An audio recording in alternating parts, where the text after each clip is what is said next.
This is Real Estate Talk Boston. I'm Chris Devin, and today I'm joined by Boston power player and real estate attorney Eric Cataldo from Gilmartin McKenzie. Eric, thanks for being here. Thank you, Chris. Now, we're in the middle of a red-hot spring market right now. A lot of people out there putting together offers with their agents.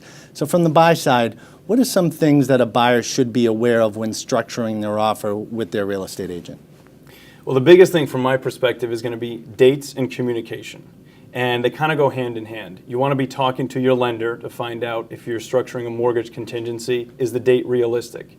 You want to talk to your home inspector for when you're doing an inspection contingency. Is the home inspector available to meet the deadline that you're looking for? And just as important as all of them is the closing date. A lot of people like to close on the very last day of the month. There's no real magic to that. There's no real reason for that. If you can avoid things like that, closing when everyone wants to close, even closing a day or two earlier, makes all the difference in the world for a less stressful transaction. I think you brought up a great point, because right now we're seeing a lot of people trying to jam closings into that June 30th date, or June 27th to June 30th.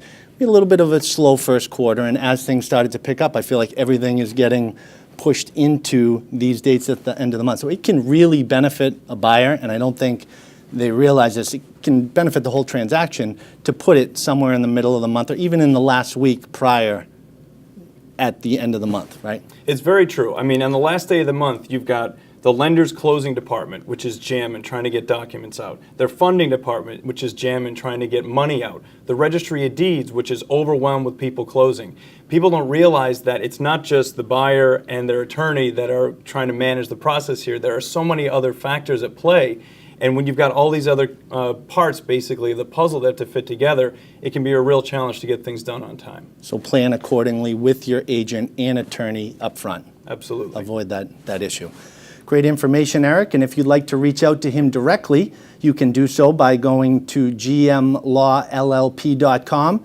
And remember to tune in every Sunday morning right here on Radio BDC at 7 a.m. to get the real talk of Boston real estate. Tune into Radio BDC Sunday mornings at 7 to hear Chris Devin and his guest list of top-notch local real estate professionals deliver the timely truths of the greater Boston real estate market.